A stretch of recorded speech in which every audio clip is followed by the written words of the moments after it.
Now listen up, people! I am not an unreasonable man, but I say that there's nothing wrong with you little monsters that can't be cured by a quick return to the days of corporal punishment. Now here to talk to you about your feelings is the Going Off podcast with rap critic and Muse. Muse, how you doing? Oh, doing all right. Why does that sound so familiar? What is that? It's Mr. Buzzcut introducing Dr. Floss in Beavis and Butthead. Oh. Season 4. Oh my gosh. Freaking love that cartoon. And speaking of cartoons, we actually have a very special guest with us today, SkyBlew. Tell the people how you doing, man. Okay, what's up? I'm doing good, man. Living, I'm alive, I'm breathing, you know. For those who don't know SkyBlew, he has his latest LP from last year, SkyBlew the Cowardly Boy. And if you know anything about Cartoon Network, you'll hear a bit of a overlap with the show Courage the Cowardly Dog. And actually, throughout the album, there are a lot of references to cartoons from that era. And I wanted to ask you, what was your inspiration to just do that? Like, why did you do that? I grew up on cartoons, you know. Of course, a lot of us did, but like I like legitimately grew up on cartoons. Most of my life I was in foster care and stuff. My escape from, you know, my reality that I was in, you know, was like cartoons and video games and like Hey Arnold, which I got a Hey Arnold themed album, stuff like that. Doug, Rocket Park. I've got to check that one out. Holy crap. Wait, which one is that one? Which one is that one? That's that one is SkyBlew's Unmodern Life. That's the first release I released in 2014 through Mega Ran. Well, we'll get into that later. Okay. But yeah, that's it's a series. So it's like I had SkyBlew's Unmodern Life, then I had Race for Your Life, SkyBlew, like Race for Your Life, Charlie Brown. Nice. And then it was SkyBlew the Cowardly Boy, and that's like the third in the trilogy. How excited are you for the new kind of revamp specials they're doing of both Rocco and Hey Arnold? Man, I'm beyond excited, man. Like, that's crazy. I didn't even think I'd see the day that'll happen, but that's awesome. I mean, cartoons kind of suck right now, most of them, so they have to do something. So I'm glad they brought that back, you know. And I really related to shows like Hey Arnold for sure, you know, because that's why I did that album, because I kind of, growing up, you know, I've always kind of been the Arnold character. You know, I was very optimistic. I was like a mediator, the voice of reason. I had different scenarios in my life, the type of people I met and stuff. So that really hit home, you know. So, man, I can't wait for that. But the first track, The Night of the Weremole. Mm-hmm. Where did you get the inspiration to say weremole? Because you said like you call me the underdog, but I say I'm more of the weremole. I was like, wait, what? Yeah, it's dope that y'all asking me. I haven't really had a full in-depth interview about this album yet, and I'm still trying to promote it. So it's dope that y'all asking me this about certain songs. But like Night of the Weremole, it's kind of like the underdog's anthem, you know, because I've been the underdog most of my life, really. I'm kind of to the point where, you know, a lot of great stuff is happening for me now, but I'm still kind of like overlooked and stuff and underrated. So it's kind of like that was like me just being like finally addressing it. I never really addressed it, so I addressed it on there. It's like I'm actually not the underdog. I'm like beyond that. I'm like deeper than that. I'm like beyond being underrated. I'm like the weremole. I'm deeper than that. I'm not just underground. Like I'm underground. Like it's like what more I gotta do. So I just felt like you know, I'm the weremole because I'm like a few steps above underground and being an underdog. At least the underdog get a little acknowledgement. Sometimes I feel like I don't get acknowledgement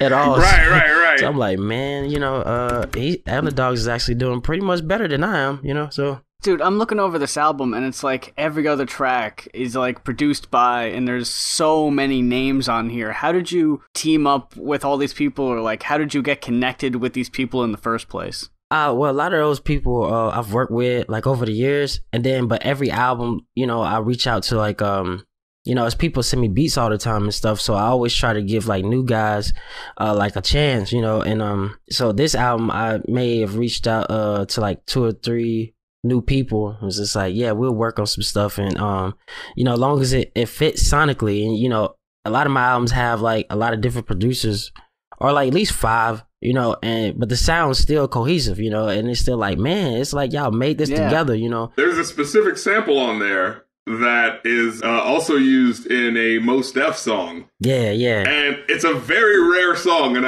it's really hard to find. So I was just wanted to ask, what was like the possible inspiration for that, you know? I not only connected with it, but I was like, this hits home a little too much, like, because back to the whole underrated thing, and it's feel like, you know, I do a lot of pretty big stuff that's happening now, but it's still like every year I get closer and closer to something. I never like surpass that threshold. It's like every year somebody's telling me like, man, at any moment you're just gonna blow anything, you know, and it's just like, man, every time I get like one step closer to something, it's like two steps back. Something life happens that just like, because even before the Cowardly Boy album, that album is my deepest album, because it's like I was about to quit before that I was like for months, like 6 months in, like even online I was telling people I'm about to be done. Like that album was my comeback into music, and I put everything into it, all my feelings and stuff, and so I made an album that's not only, you know, very concept driven, but also it's deep, you know, and it's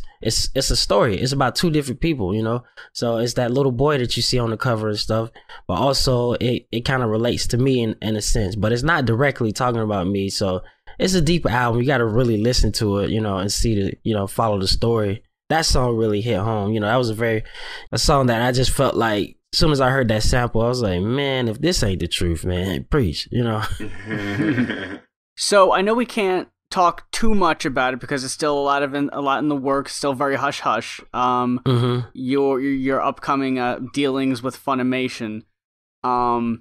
We could possibly touch on that here in a minute, but there is another more recent release, the SkyBlew and Sublime Cloud. Oh yeah, that was released as a sort of celebration of what you got going on. Can you just tell us a little bit more about that release? Oh yeah. That was a project with my bro Sublime Cloud. I've been working with him like for years and years. It's like my brother right there, and we got a very strong chemistry, and together we got a mini group, and it's called the Digi Destin. That's me and him and stuff, and then and then a band too, you know. But that was just like a follow up to our project last year, that small EP we dropped called Destin the Rebirth.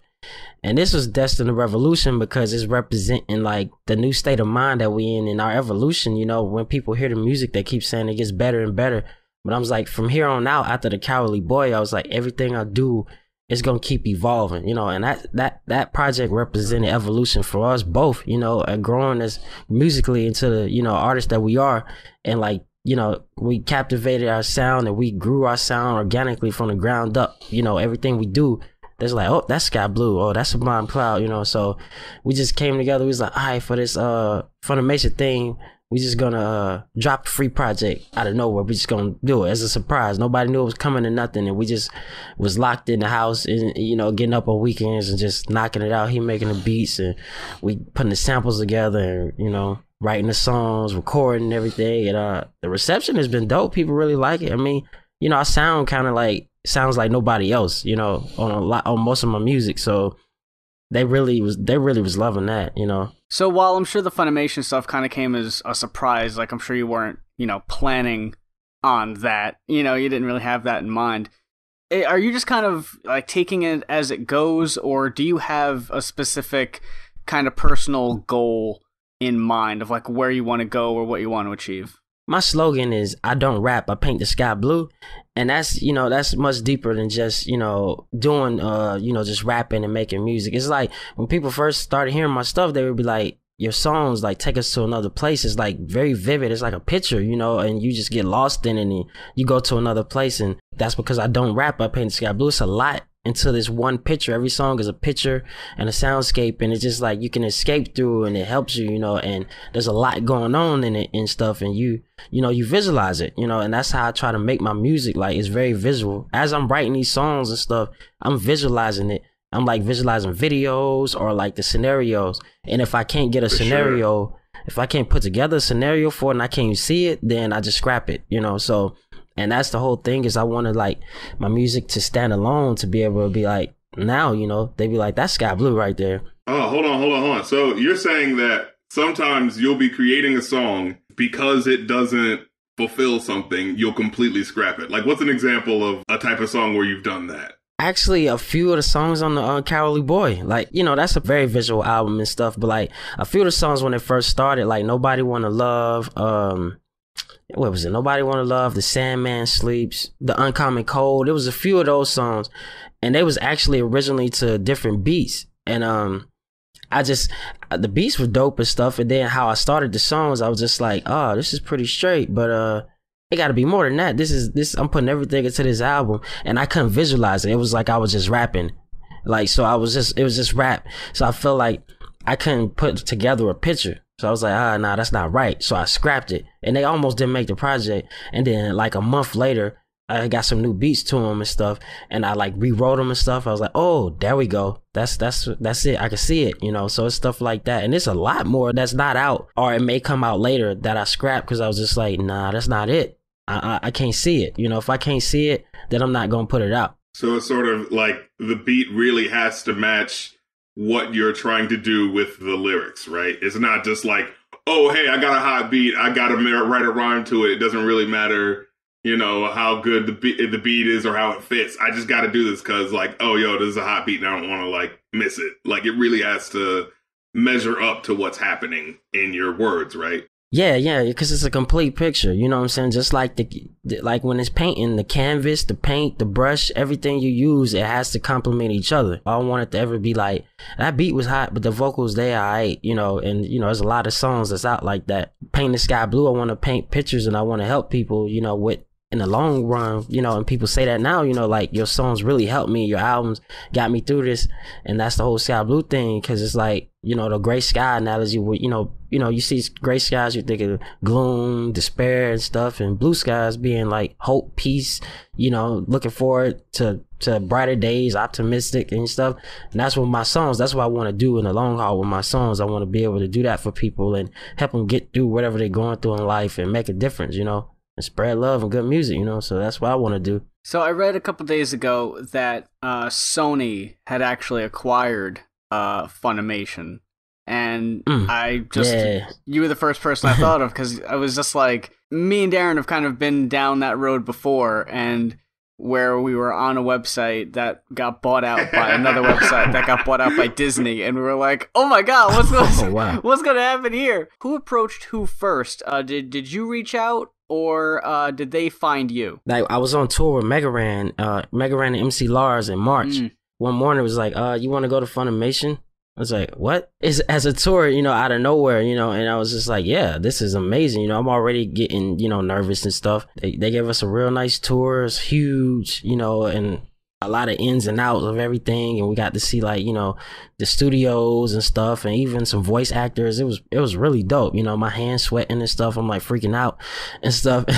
And, that's when we got to like the music department of it. It just kind of just fell into place from there, you know, just utilized that opportunity, that moment. They was very interested. It was just like, this is exactly what we're looking for, you know. And as we went forward with it, you know, and was talking to them and stuff, and, you know, months into that, you know, it was just like, you know, some people already knew who you were in our office and stuff. So that was amazing. I was like, whoa, really? That's wild. That's really dope, man. I had no idea. That type of stuff, you know, you would dream about doing it, but I didn't think that particular thing would happen. I was like, I don't think nothing like that would happen. But, you know, it is what it is. It'd be dope if it happened one day, and, you know, it happened one day. Man, there's so much more that I want to talk about into the specifics of what this project is. But how about we do this? How about this is part one of our interview, and then when it comes out and, you know, everything's happening, and we got to invite you back to be like, all right, now let's break it down. Get that update. Well, let's get back to the music. You have one joint on here called Queen of the Blue Puddle. Now, okay, so I wanted to ask you how the sort of song names relate to the story that you're trying to say. Like that. Okay, so, you know, Queen of the Blue Puddle, this is from a Courage the Cowardly Dog episode. How did you come up with that title in order to fit this topic? I only touched on episodes that I can relate to, and that was part of the story. And that particular song, Queen of the Blue Puddle, is one of those songs where, you know, it seems like your average love song, you know, it's like pretty nice, you know, and then as it gets deeper into the song, you're like, wait, this is this is something else. What is he talking about? And it's because it's a deeper meaning, and it relates to like what I go through what I go through in the mind. And it's like, it's something that may look beautiful, like something that's destined to be. But then when you get to it, in the process of trying to obtain that, you like see some stuff that you didn't expect. And you like, man, is this good or bad? Is this an angel or demon? Is this good for me? I don't know, and that's one of those where, you listen to it more and you realize that. And same for the Grateful Silly, which you talked about earlier. That's actually a very deep song, and that relates to everything that's going on in the world right now. I say a lot in that song, specifically Grateful Silly. Do you care to break down anything specifically, or is it like a thing where it's like, nah, you gotta listen to it? What song you talking about?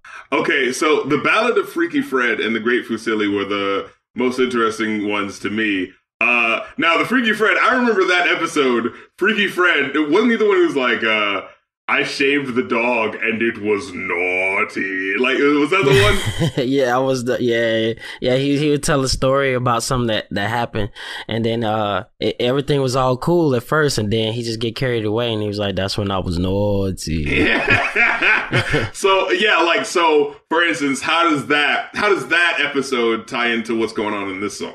Freaky Fred was a person that he was legitimately weird. He was a madman, and but it was like parts that he in his story that he would tell where it was just like, maybe this man's kind of misunderstood. Maybe he didn't mean to do these things that he was doing, and so and people gonna see later as I'm unfold a lot of stuff in my career and with my music, because I like to tell stories and I like they're very coded. So it's like over time I'll introduce more and stuff and tie the story together. But that's a very important song, actually, Freaky Fred, because I'm telling the story about a friend of mine, and he's very misunderstood.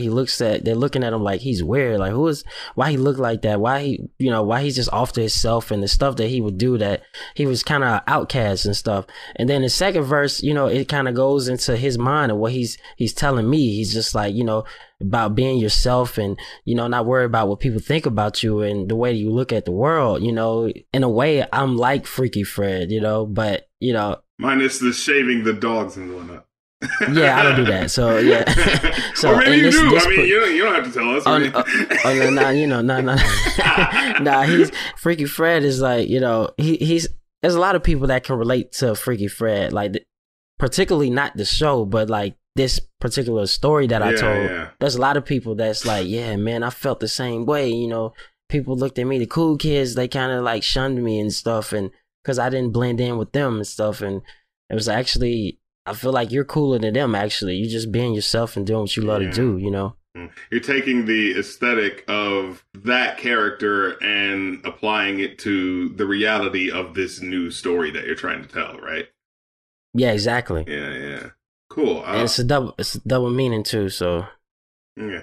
I feel like there is something that you're not letting me know right now, and it's gonna be like 10 years later, once you release like the 5th album in this whole story, you're gonna be like, now see, I didn't want to tell you because it was gonna ruin it.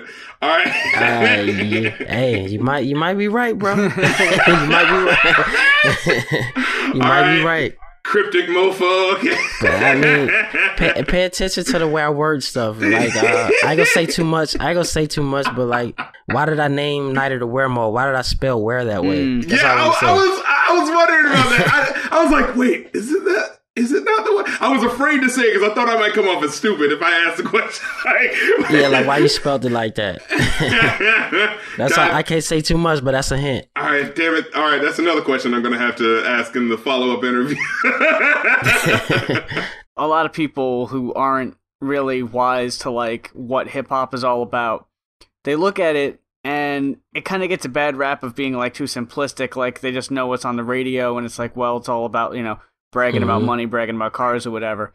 And I feel like they really do the genre a disservice because there's people out there like yourself who are putting so much more time and effort into actually thinking about it and crafting it like it actually is an art to some people. And it's just really refreshing to hear the stuff you're putting out. Thank you. I appreciate that, man. I appreciate y'all even reaching out It's like what, like the last project, me and Sublime Cloud, that's in the revolution. It's like, a recurring theme was like the revolution won't be televised. It's kind of like what you said, where you saying a lot of great artists are out there and they're overlooked. They're not publicized. They're not the ones that's being promoted and stuff. So it's like the revolution won't be televised. You might not see the type of stuff that you're looking for on TV or on the radio and stuff, but it's out there. You just gotta search for it.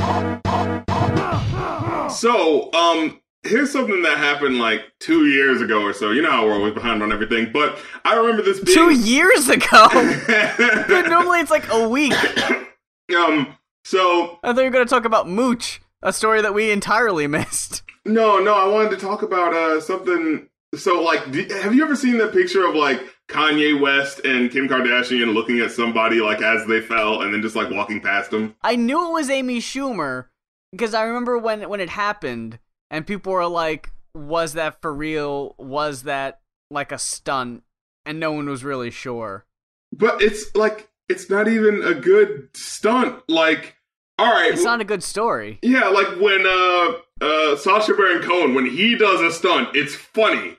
You know? It's ridiculous. He doesn't just fall in front of someone. Yeah, just falling in front of someone, that's just an accident. Like, oh, but I did it on purpose. It's like, yeah, like that sounds like one of those things that you're lying about just to save face. Like, I fell in front of him on purpose. I was trying to like prove a point about Kanye and make a social satire about how people don't know who I am. Like, what the hell? You see, he didn't even try to help me up. What a dick, right? It was like, was that the statement? Because literally, in the interview where they were asking her like why she did it, they were like, she pretended to fall because people didn't know who she was. It was like some sort of thing where it was like times 100 most influential people, but the irony was that no one knew who she was. People were looking past her to like, you know, take pictures of other people. So she's like, I know what I'll do. I'll fall on purpose and get people to take a picture of me. It's like, that doesn't sound like a joke. That just sounds like attention seeking. Like, doesn't it? Yeah, that sounds really bad. Yeah, that just sounds like attention whoring. I don't want to use that word, but in this context, you know, kind of fits because it's like, what reason are you doing this for? Like, that's not funny. And she was like, oh, falling is funny. Just falling isn't funny. People ask me all the time what my brand of comedy is. I say pointlessly, randomly falling over. Amy was assuming that Kanye was going to help her up, right? Like that would be the idea. Because, you know, she didn't fall with the intention that, oh, but he's going to keep walking because that's Kanye. No, the assumption is that you were going to help me up if I fell, you know? So what gave her that impression? No, but beyond that, it's like, if things went the way she would have planned, I fall and someone helps me up. How's that funny? If someone puts a pie in their own face, that's not funny. You'd think someone who based their entire career around being funny would know what comedy was. Like, I feel like she just doesn't know how to play this off. Because that's a really bad excuse. Yeah. And I'd like to think that's not the truth, because that really doesn't make sense. I would just let that shit die. It's so old. Why would it be like, oh my god, Amy, remember that time you fell over in front of Kanye on that red carpet? You gotta let us know. It'd be like, I really don't remember. I gotta Wait, let me explain. It's like, I got a new special. Can we talk about that? Something relevant? Jeez. In the meantime, can I just talk about the phoenix rising from the ashes that is Kesha? Oh my god, yeah, we haven't talked about her yet. Yeah, we haven't talked about any of her music videos, and she already has 3 of them out, and yeah, she's putting this shit out quick too. I've already said that 2017 is the year of surprises. I'm gonna fucking go out and buy a Kesha album? What is this? What's happening? 2016 was just so bad. The universe was like, I was just gonna say, as the political landscape crumbles before us, as our country may no longer be what we once thought it was, everything we hold dear crumbles and fades away. Music, though. Is this what the late 60s was like? It's like everything's going to shit, but this music is awesome. Yeah. Man, fucking that praying music video was one of the most moving videos and songs I've heard in a really long time. Like, that shit hit so hard. Yeah, like, and I saw the music video. What's funny about it is, like, it still has the sort of Kesha-isms, you know, the silly, outlandish, like, pig face things and the gaudy, crazy costume, but it's in a way that I feel works with what she's doing. Because if it was just her, like, looking normal, it wouldn't have worked, you know? But it's the fact that it's like, no, she really is that silly, but she is going through something right now. And I just don't understand the people who are still hand-wringing about, you know, what she went through. Like, oh, well, you know, and of course, like, whenever somebody doesn't want to say that they, you know, don't want to believe someone who's a victim of domestic abuse or, you know, rape or something like that, they go like, oh, the court of public opinion. The court of public opinion says he's already guilty. So it's like, dude, stop caping for this guy. He's a freaking millionaire who's going to stay on top. You don't need to kiss his ass. Like, you don't even have, like, people don't even have an emotional connection to, who is it, Max Martin? It was Dr. Luke. Yeah, Dr. Luke. People don't even have an emotional connection to him, and they're still caping for him. Bill Cosby, I understand. You know, you caping for him, fine, because he's been on the air for 40 years, and you love him, you know. But, like, good Lord, you don't even know what the hell Dr. Luke looks like if I showed you a picture of him. And yet people are still going, I can't just believe a victim of something. Oh, no, please, I have to hand-wring for at least a couple of years first. Like, guys...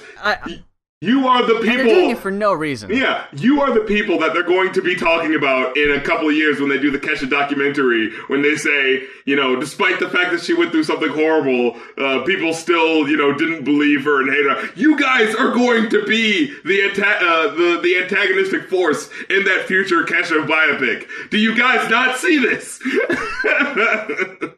And even though you're doing all this shit for attention, your fucking usernames are going to be blacked out. So you won't even get the satisfaction of people seeing your Pepe Twitter handle. And it's crazy how those people, like, they don't have any creativity.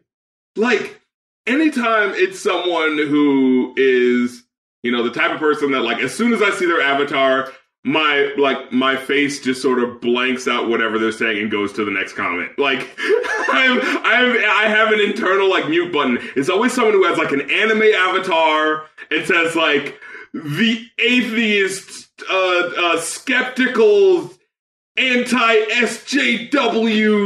You know what I mean? I'm just like, alright, bro. I just go like, eh.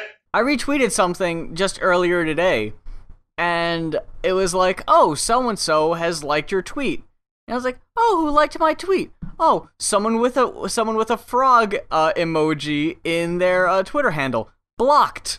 Yeah. I'm not putting up with that shit. See, I don't block. I mute. Let them scream into the void. He wasn't saying anything. He was a potential fan. And in that case, it's like, no. I want you to know I don't want you. I want you to know you're not welcome. Goddamn. I'm sorry. Hey, dude, that could have been a potential person whose mind you could have changed. You know? You never know. Yeah, you got it. If they went as far as putting a fucking frog emoji in their Twitter handle, I look at it as a lost case.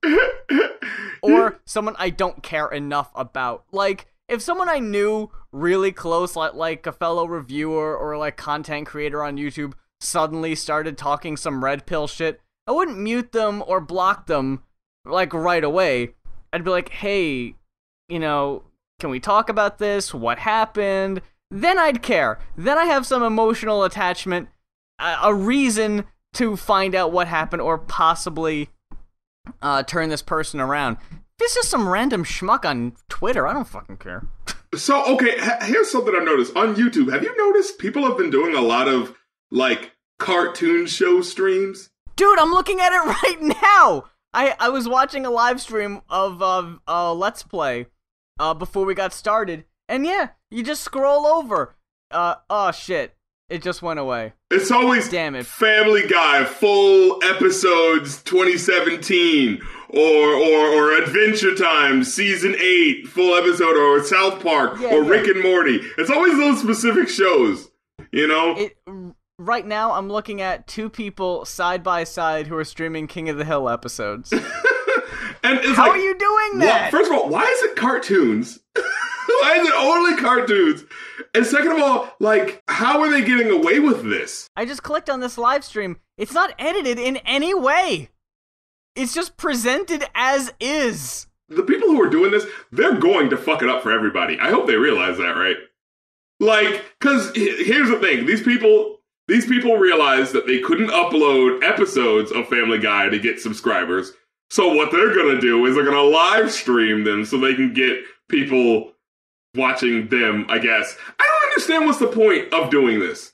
Like, why? There are people who just want, I guess there are just people out there who just want to share shit. It's like, I just really want you to see this. And don't take into consideration, like, what that kind of entails. And I know that's kind of me in a way when I do my live streams, but at least I'm, like, talking about the music as it's happening. You know what I mean? Like, when I do my live streams, I like to go like, oh, yeah, and it's for a specific purpose. It's not like, hey, here's a show that's really popular right now, and I'm playing it because I want to get those sweet subscribes. You know what I mean? I'm doing a specific thing where it's like, here's a little mini passion project where it's like I'm going through all the songs from the old days and talking about them. You know, there's something very specific happening with what I'm doing. There's no commentary. They're not talking about anything. It's just, here's these episodes. It's like, you don't think nobody's going to come down on you for that? And they're already doing, God, what was it? I saw that YouTube is cracking down on content in a way that they have a computerized system now. Oh my God, it's always a computerized system. Fucking YouTube, hire somebody. I would do this shit. You're Google. You can't afford a fucking staff? For fuck's sake, I would do that. Yo, if you promise me, it don't even have to be that much. Look, you're $500 a month. $500 a month to pay me to just go around YouTube every now and then, search, Family Guy show, Adventure Time. Just give me a list of shows to look up on YouTube and be like, hey, they put up that full episode. Flag. Hey, they put up that full episode. Yo, flag. I will be your YouTube snitch. I'll do that for you. YouTube hero. It's not that hard. I'll be your YouTube hero. I'll be your YouTube hero, baby. We went to 2 completely different songs. Which one did you do? I did Jukebox Hero. Oh, shit! That does make a lot more sense. It has the syllables and everything. A YouTube hero with videos in his eyes. Red flags in his eyes. What did you go to? Wait, what were you singing? I was singing Hero by Enrique Iglesias. Oh, be your YouTube hero, baby. I can wipe away the copyright claims.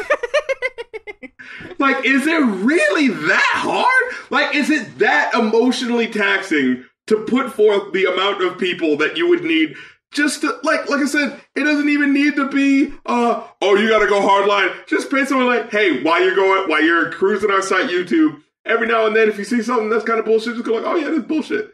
And just flag it, you know? And use personal discretion. We'll have people that look at it and go like, all right, he's using that fair use. Oh no, that guy's just uploaded the full episode. Yeah, we gotta take that down. Like, is this really that hard? See, good Lord. What's scarier is that they're not even presenting this as a means of cracking down on copyright.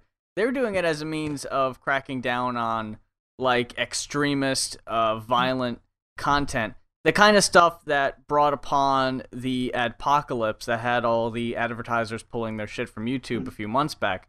And I understand you don't want that shit on your platform. Neither do we. I would love if that fucking, like, hate-filled dreck was not on YouTube, especially if it could, get people hurt or, arise some type of, like, violence against people. That shit we don't really need on the platform. I think, like, I'm all for free speech, but once it starts getting into that, like, hateful rhetoric zone, I think that's where it gets a little scary. Yeah, no, like if people are like, hey, if you're anti-SJW or whatever the fuck, like, put out your rhetoric, put out your, like, this is the reason why I think this. But when you're going like, this is why these people shouldn't be allowed into our country because they're bad and we need to make sure that they don't, no, you took it a step too far. You know what I mean? There are other video platforms that you could use. You don't necessarily need the YouTube get your platform. Patreon. Exactly. Sign up for Patreon. Do that shit. And see how far pure hate gets you. Exactly. But see, it's scary because they did this a couple months ago with political content, like even as mild as something that might skew left or lean right, because they don't want the advertisers to feel like the video's message. They gotta choose a side, yeah. Yeah, like, oh, Coke is fucking, the official soft drink of the alt-right because it was on a fucking Richard Spencer video or Ian Miles Chong bullshit or whatever the hell. It's so much of a slippery slope of, like, anyone could get false flagged for this now because, you could put a sample of a thing in a video that might be taken out of context, or, like, I don't trust the computer system. It's fucked up way too many times. It shows that they don't care about cutting YouTube content creators' money. You know what I'm saying? Like, We don't give a shit if you don't get paid this month. We give no shits if you don't get paid. But we gotta make sure that our revenue doesn't decrease. So what we're gonna do is give a little cut corner thing here, get this little bot on the thing so we don't have to worry about it. No! Please care about these YouTube content creators because all empires fall. And one day, if someone figures out how to do this shit, the same thing that YouTube is doing, but doing it better, and they go on and they say, hey, you don't have to worry about content or whatever. If you're making good content, we're going to make sure that, you don't get messed with. People will rush to that shit so quick and bring their fans with them. You guys don't understand. And I want to see YouTube last for as long as it possibly can. I just want you guys to stop bullshitting. Get your heads out of your asses, man. I saw people saying this is all why Patreon is so important, because we can't rely on YouTube ad revenue. It's way too finicky. Like, we need that steady source. You've seen it happen with guys much bigger than us. Didn't it happen with I Hate Everything, where his channel was just like deleted? Yeah, that shit can just happen, and I don't know how much of a pain in the ass it is to actually get that fixed, but I can't imagine it's easy. And, like I said, try to find YouTube's phone number. This doesn't happen in any other business. This is absolutely unbelievable and unacceptable.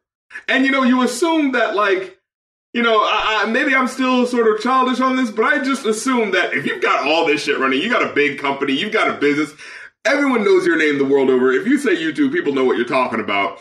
And yet, you don't have a phone number?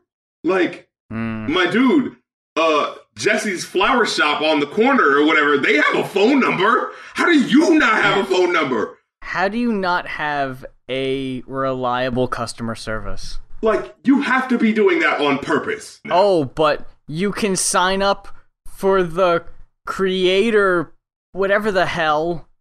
Have you seen that? Yeah. Where it's like, sign up for the creator workshop, and it's like, fuck off. No. It's like, I don't think that's going to be run. It's like I don't... Imagine. Imagine for a second, you have any questions, and it's like, how do we worry about the whole copyright claim thing and fair use? Anyway, let's show you how you could make a cute dog video.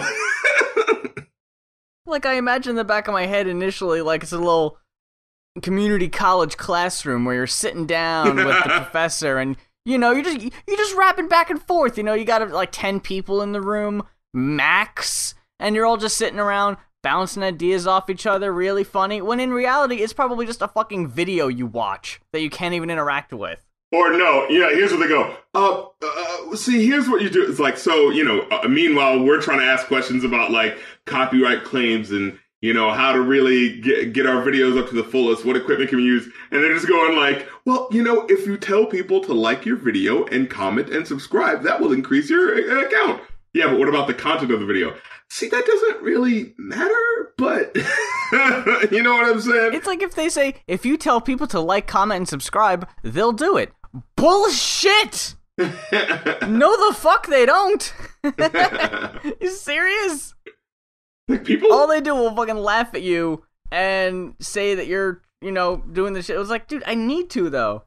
You don't. If you don't work the system, if you're not a content creator on YouTube, you see a lot of people abusing YouTube's way of doing things, right? Because YouTube goes like, okay, what we do is content engagement. If someone's engaging with your content more, that's what we're gonna give more pay and more ad revenue to. And so people realize that and they game the system and they go, yo, before you even watch the video, smash that like button and da-da-da-da so we can, get it. And it's like, and it's so funny because as a person who's watching this, like maybe these videos skew very young, but as a person who's watching this, the first thing I think is, I'm not gonna like the fucking video before I watch it. Like, what are you talking about? No. Why would I do that? Yeah, it's like, why would I help you when you have given me nothing yet? You have given me no impetus to give a shit about you, but you want me to like the video before I've done anything. Why? And it's like, and if they had to be honest, they would have to say, yo, I get paid more when you press the like button, so help me get paid more. For absolutely nothing in return. You know what I mean? Like, at least be honest about it. At least say why. It's like, I just really like the like button. Oh man, that number makes me so happy when I see how many people like it. It's like, get the fuck out of here. This week's album is a Patreon request from Christopher Owens. And if you want to request an album to be reviewed on the Going Off podcast, it is a one-time $40 pledge to either patreon.com/rapcritic or patreon.com/muse. And this week, we're looking at Think Tank by Tank and the Bangas. And if I may, I would like to borrow a catchphrase of yours before we get started. Okay. I really wanted to like this more. What? No. All right. Are we about to have an opposite? Are we about to have opposite of last week? Maybe not. I'll tell you what happened, right? Okay. So when I messaged you and I said, hey, the next Patreon review is the Tank and the Bangas album, and you were like, oh shit, someone just, suggested I listen to them and everything. Yeah. At that moment, I looked them up on YouTube to get a little taste. And the first thing I saw was a video they did with the AV Club, the Tiny Desk. Yeah, that was the video, concert. yeah. And they did 3 of their songs, and I was blown away. I was like, oh my god, this is fucking great. I love their energy. Their personality is great. It didn't really come across on the album. Really? Oh, I didn't feel it. I was so bored through so much of it. There were some tracks. Flabbergasted right now, dude.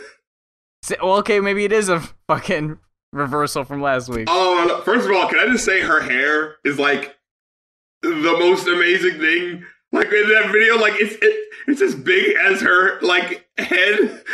Like she could be hiding another head in there. Like I'm telling you, there were some tracks on here, the songs that were complete songs, and I'll get to that in a second. What I mean by that, I really enjoyed those. But so many of these on here were like, just kind of like spoken word. Yeah, what's wrong with that? Well, I don't really care for that. Oh, I gotta throw the hands up. Oh! You shit on people for skits, but yet a 7-minute spoken word track is okay. Well, I mean, if the setup is that it's a spoken word artist. But they're not, though. Like, half of the songs are songs with lyrics, and they're not spoken word things. She's what's the word? She's challenging the boundaries of what should be music or something. Well, look, I mean, I understand that, and I'll say I appreciate the album a lot, which is why I will review it a lot higher than I actually give it a personal opinion, because half of this album I wouldn't listen to again. But I appreciate what they were going out and setting forward to do. I've said this before, it just really wasn't for me, half of it. But it would be unfair for me to say, it's just not for me, so I have to give it a bad review, because that's not the case, because it's not a bad album.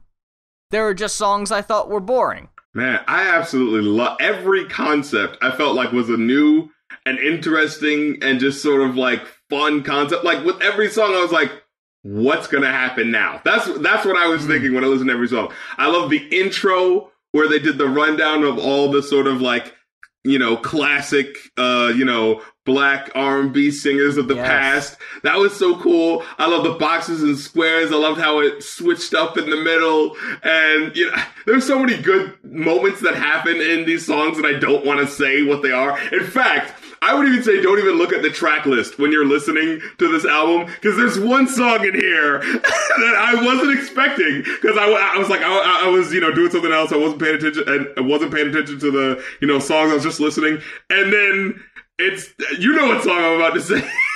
I think I do, yeah. And it just happens, and I was like, oh, it was so great. So, and then there was Walmart. That was a great song. The Brady's, where she was like, was like, I wish my life was as perfect as this family. And, I'm trying to make my life like that. And there was just so much heart and spirit and life. Hands. That was a 7-minute song, but it was just like the stories that she was telling about just looking at people's hands. It was so engaging. I just enjoyed the shit out of it. Ripperton Love, come on, Instructions on Being the very last song. Oh, that's the best ending song for an album like this that you could have possibly made. Every moment, I was bowled over by how creative and interesting and just happy it sounded. Like, I was just like, this is a good summer album. Like, just like on the train going somewhere and just looking out at nature and just like, man, they maybe things aren't so bad, It is super fucking chill, which like it's great for just vegging out, and just enjoying shit. My comments may be minimal on this, like, I don't really know what else to really say. I'd still end up giving it a 4. It's really enjoyable for what it for like spoken word, even though it's not my thing. Half of the album I liked way better than the other half, and that's like songs I would listen to again. But like, I couldn't see myself re-listening to a spoken word track, like, especially not on its own. Like, that would just seem like if I had that on my iPod and it just came up on shuffle, that would be jarring. It wouldn't really. It would like, I'd have to listen to that in a specific mindset. I'd have to be wanting to listen to that. Well, overall, I give it that's solid 5, bro. That's solid gold 5. Dude, I enjoyed the shit out of this. Maybe you couldn't listen to individual songs. Actually, I could see squares and boxes listening to again. But yeah.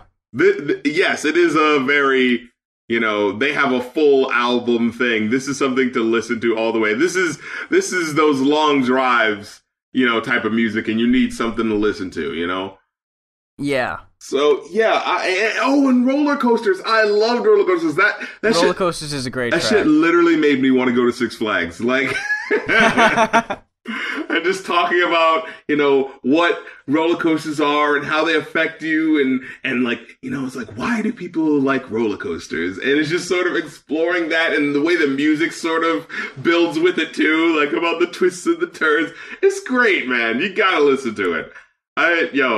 That... Straight, nothing but love from me for this group. There's really not that much to say. You really just have to experience it for yourself. I'm really looking forward to seeing what comes up next. And this isn't part of the review, but from that Tiny Desk concert, the song they did, that's their newest single, that's gonna be off the new album, dude, I'm excited for that. That song is fucking sick. So, they are amazing musicians. Like, they're great musicians, and even on the spoken word tracks, you can still, if you're not a big spoken word guy, you can still get the appreciation of the music that's going on in the background. There's like funk, jazz, soul elements just kind of like weaving in and out. It's, like I said before, it's very chill, very laid back. It's a very soulful album in the music and the lyrics. Yeah, it definitely gives you feels, It's definitely a feel album. It's an experience. It's probably best listening to as a whole, but there are some tracks I can see listening to out of the context of the album. But yeah, I would still give it a respectable 4 with a look to the future to see what's coming down the bend. And you give it a 5. So it's definitely a strong recommendation from us that everyone listening, check this out. Like, there's something on here that you're gonna like. If you don't like the whole thing, there's definitely something on here that's going to touch or impact someone or everyone listening. So yeah, I think they're great. It's just half the album wasn't for me, but that's just plain and simple.